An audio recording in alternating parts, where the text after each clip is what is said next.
You know, there are many a philosophical quandary that we spend a lot of time trying to figure out that haven't been explained yet by science or faith. Are we actually real? How does one stay asleep while staying awake? What is the meaning of life?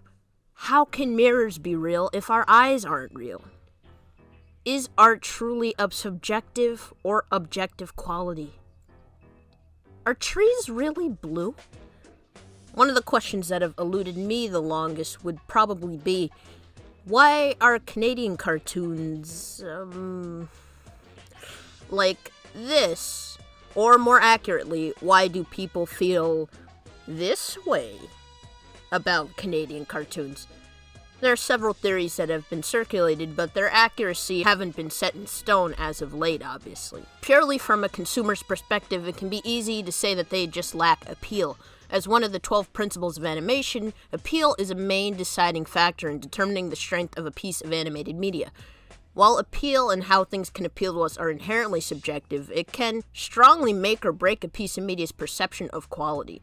Looking back on the last 10 to 15 years of animated Canadian content, much of the perennial ire drawn by the significant few that have reached U.S. networks stem from their inherent type of appeal, or lack thereof, I guess. While many do have some kind of visual flair to them, the written substance is usually perceived as pandering, repetitive, and increasingly juvenile, even for the target audience. Of course, since no one series makes the exact same creative choices, despite the illusion of such, it's hard to pinpoint which series were passion projects with promise, and which were little more than just a way to satisfy legal requirements.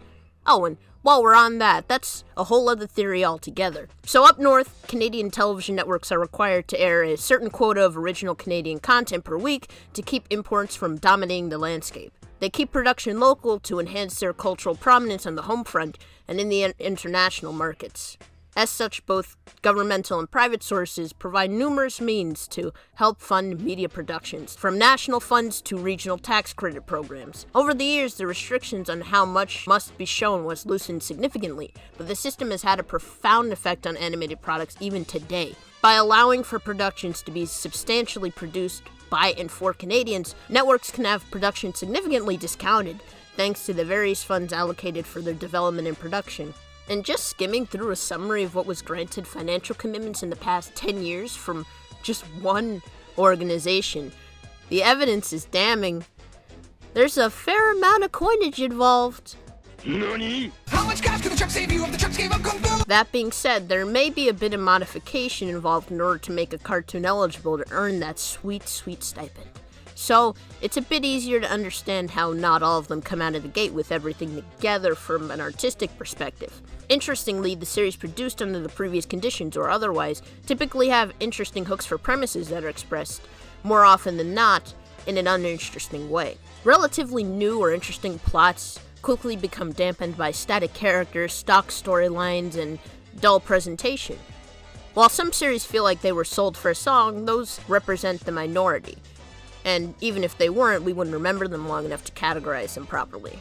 So, many of these series have something to bring to the table, even if those that don't have an overbearing presence. Sometimes they're just built to be as accessible as possible to the main demo, and perhaps because there wasn't much to develop anyway.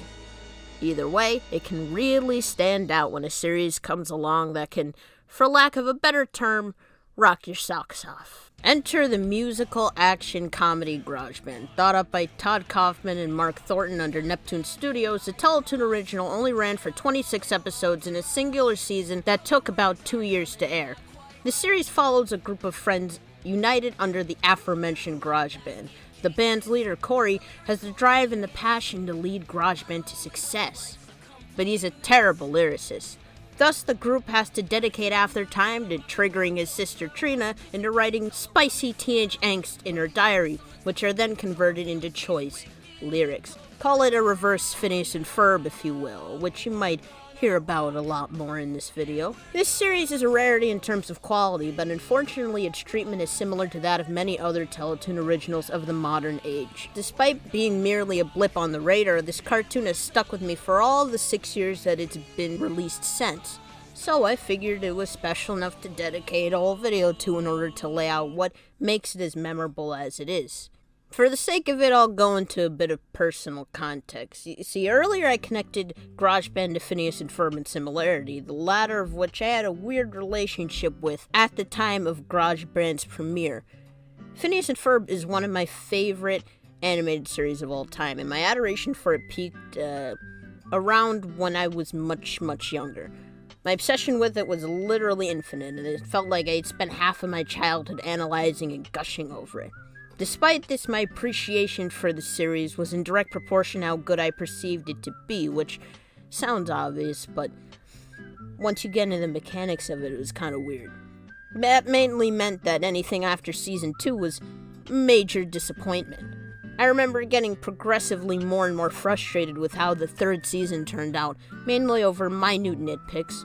That's not to say there wasn't a bit of a shift in quality from 2 to 3, but the latter season is probably much better than I ever gave it credit for. So not long after the mid-season hiatus, I basically dropped the show through reruns and only elected to watch premieres, and not long after that, this show came along. Now, knowing what similarities they shared and how much they might manifest in this new show, I went into it fully ready to tear it to shreds the moment the first episode came on. Despite my then current frustrations with the Disney series, I was a bit slighted by the possibility of another series trying and succeeding to do its job better. Obviously, having seen it now, I didn't come out watching it with the same mindset. Not only do its similarities endear me to it, but its stark differences kept me tethered to it throughout the series' run. But what are these similarities? Well, for one, they both identify primarily as musical comedies, as the musical component heavily plays into the episodic structure. Within that, the series both take on a variety of musical genres and styles. Stylistically, they both have a relaxed approach to character design, but still follow the main tenets of making good characters.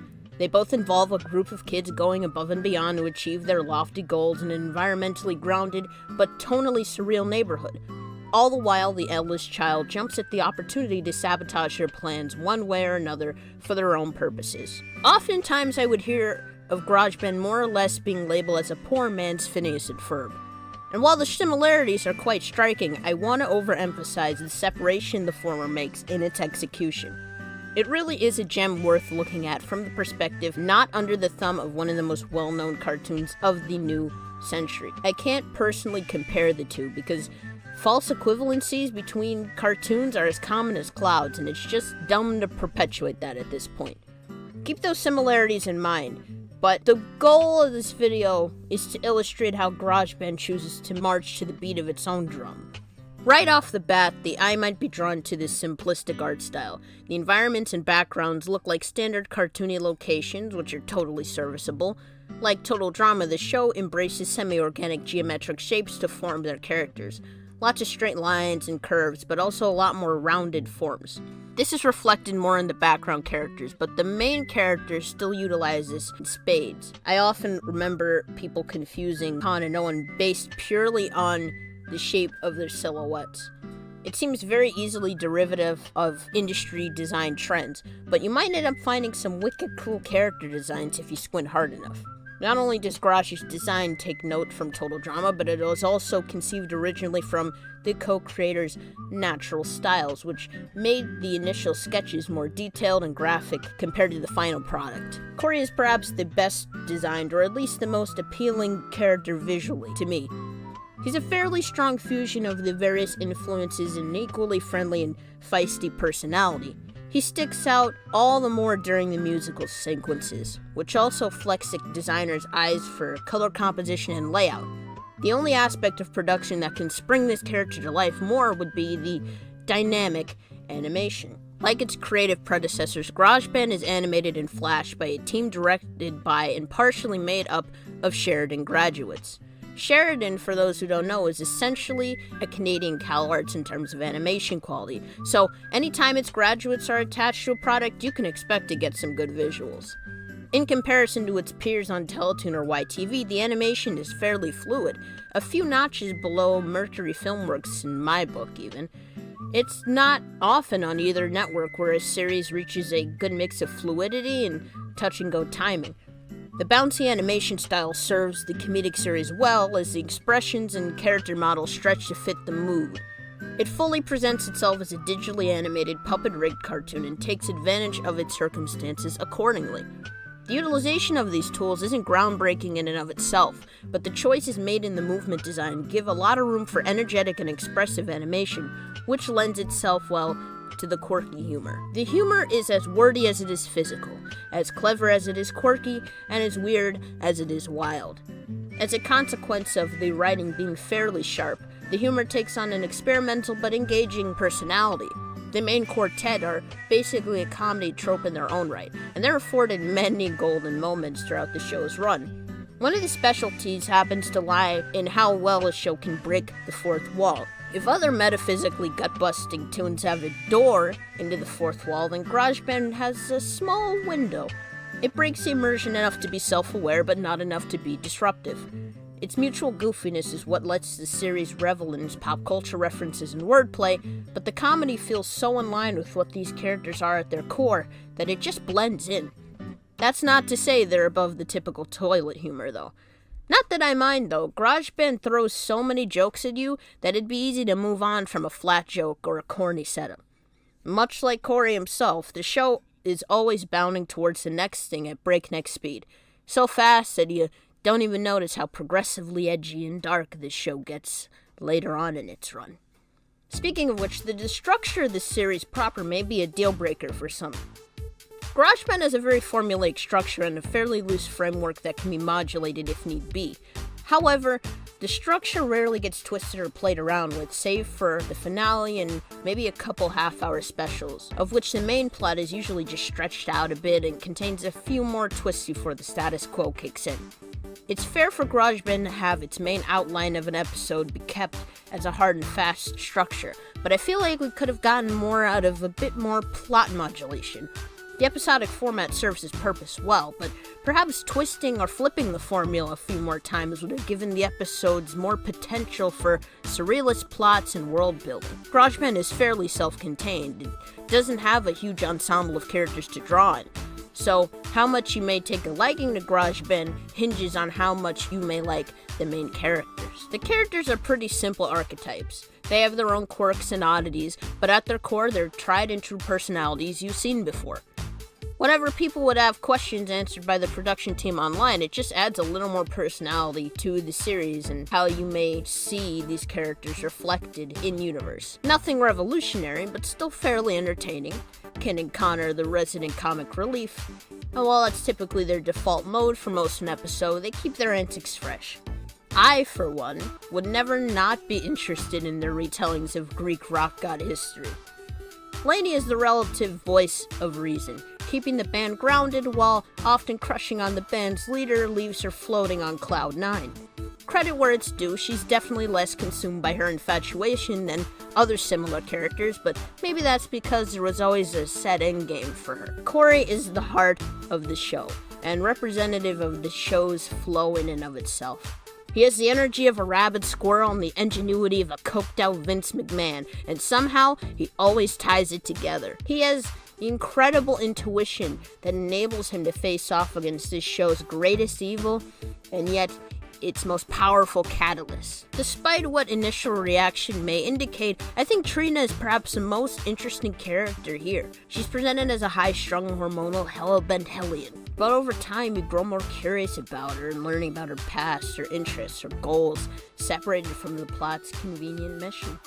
Separate from all of that, there's probably as much backstory to her as there is trauma. In my eyes, she's actually a close parallel to Heather from Total Drama. Villainous by design, but internally, just another poor, unfortunate soul. Maybe she's just a monster by mistake, but you'd have to watch the rest of the series to espouse that for yourself. In addition to Trina, the rest of the characters are brought to life by the talented roster of voice actors. Again, the characters are mostly archetypes we've seen before, but the voice work brings it out in the best of ways. Energy is a factor that gives Grojband its pizzazz, and the enthusiasm infused into these characters really helps tie the tone of the show together. You'll probably hear a lot of familiar characters in this series, whether as guest stars or main characters. It makes it all the more cool when you discover that quite a few of them can bust out a nice set of pipes for their characters, which gives certain tracks an extra boost. The music is the literal, conceptual, and philosophical epicenter of Grojband. I don't have much to say on it, but as one of the few majorly musical animated series out there, the crew really put 110% into everything about it, from the composition to the lyrics, no matter what the occasion. Grojband can always be depended on for bringing well-produced, diverse, purposeful, and super catchy songs into the fray. I'll include a small supercut of my personal favorites so you can get a feel for the stylistic diversity. Citizens of Peaceville, are you ready for the encore? Yeah! Oh, I wish I had a nickel for every wish I made. When I was feeling fickle, my heart was getting swayed. But one wish led to two wish led to more. And that big old pile of wishes left me battered, bruised, and sore. Now I've had this undead thought to get you dancing till you had enough. Shake that rotten fruity till your tail falls off. Stuck on the island, stick the island in you. Stuck on the island, stick the island in you.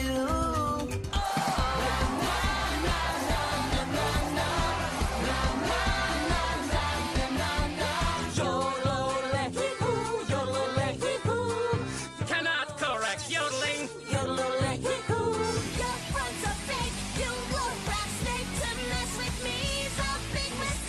It's true.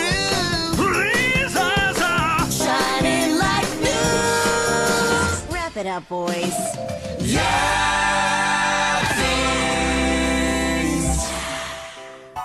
The soundtrack is as memorable as it is numerous. Even the various music cues and transitions hold their own in this series. I initially watched Grojband in real time, but a big part of what enabled me to remember it so far into the future would be the behind-the-scenes content. The show's production and subsequent release was well documented thanks to the crew's production blog. The co-creator's YouTube account features some juicy extras in addition to the old Tumblr blog that would answer questions about the Grojband universe. These avenues were not only good for clearing up the occasional continuity error, but keeping the fandom tight-knit and hungry for more. As small as it has been, I noticed the fandom over the years to still be high and kicking as they were a few weeks into their run, which is always great to see. With the help of the script, I set out to establish Grojband as a solid but underrated musical teletoon show, but while finishing it, I realized that it also stands out for its circumstances and position more than anything. Compared to the rest of the lineup at the time, it was quite the scrappy little underdog. A passion project put out by heavy-hitting talent under a small name in an ocean of anticipated series. The series that came out on the network this year were still pretty competitive, and they had much larger studio backing. Truth be told, those shows brought the heat. But what I remember most about this show was the personal energy it had. I feel like Grojband was not about the fame. It was about the journey along the way. Coming off the heels of directing Total Drama, these two dudes had more than enough right to just hop onto another project, do their thing, and cash out. Instead, we were given this slightly edgy, joyful, soulful experience that's just in it for the laughs. It hit on all the right notes and had solid aspects of any great cartoon. But it was the spirit of the craft that kept it rolling so smoothly. They say the bigger the star is, the faster they go out. But if no one really saw it expire, does it not still shine bright in the cosmos? While we continue to spin on our heels about hidden potential and lost merit in other cartoons, we have a positively awesome universe that lies in wait, shining bright like the star it really is. So, considering that it's been more than half a decade since this series wrapped, you might be wondering, where are they now? As of now, Neptune Studios is still around, but not particularly active. The last project of theirs to make it to television was a series called Loot. Spoiler alert! Wasn't received well. I know someone already gave a very cursory review of it, but to elaborate, it was a bit repetitive, a bit bland, and a bit too simplistic to chew on. The protagonists were stock kid protagonists that don't learn or change majorly despite going by and having the opportunity to modify what they do by going through the same day every day. The premise obviously wasn't bad. I mean, it's just the Groundhog's Day time loop funneled into another world. But the execution wasn't strong enough to carry the show by itself, which is represented in its performance. It didn't even make it to the States through Cartoon Network otherwise, but it was picked up in Latin America by Cartoon Network for some odd reason. Pilot was also developed in-house, called Dolph and Finch, and it's been shopped around a few conferences. To my knowledge, it hasn't really gone anywhere yet, but that might be because it's being redeveloped by another studio that picked it up. Who knows? But fear not, for our boys will brave another harsh night up north. They've been directing a few series along the way. One of them even garnered awards quite recently. Same, of course, goes for the talented voice actors. You can still hear them all over the place. Some are closer than you'd think. Of course, acquisitions are still brought over to Cartoon Network, but the amount of which that are Canadian have been decreasing as of late. As of now, the last one to touch down was a really, really late adaptation of Cloudy with a Chance of Meatballs that went nowhere. All in all, the legacy of these imports have waned faster than My Life Me has aged. It goes without saying, but for all the duds and misfires that can be released, a whole other bastion of hidden gems can just be right underfoot.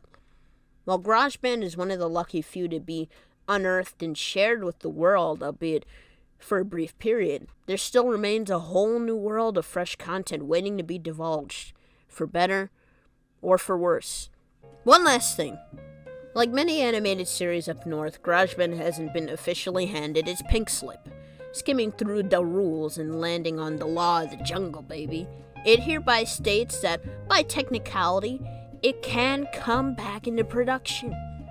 I mean, it probably wouldn't be too hard. The digital assets are all consolidated in one place, the voice actors are still active in the field, and the co-creators would definitely be up for more. I'm not here to ignite a revival campaign or nothing, but instead just encourage you to watch the series and give it a try. All the episodes are up on YouTube, available from a few reliable sources. There's documentation of a few foreign dubs as well, and if possible, I would highly recommend watching the European French dub. It seems to ring very true to the spirit of the original, and the casting is just spot on. To support the official release, you can nab the full series in a 2 DVD set, or you can just buy the series through the usual avenues, including YouTube. Catch up on the blogs and the trivia, and comment down below whether or not you think Grojband can and should be brought back.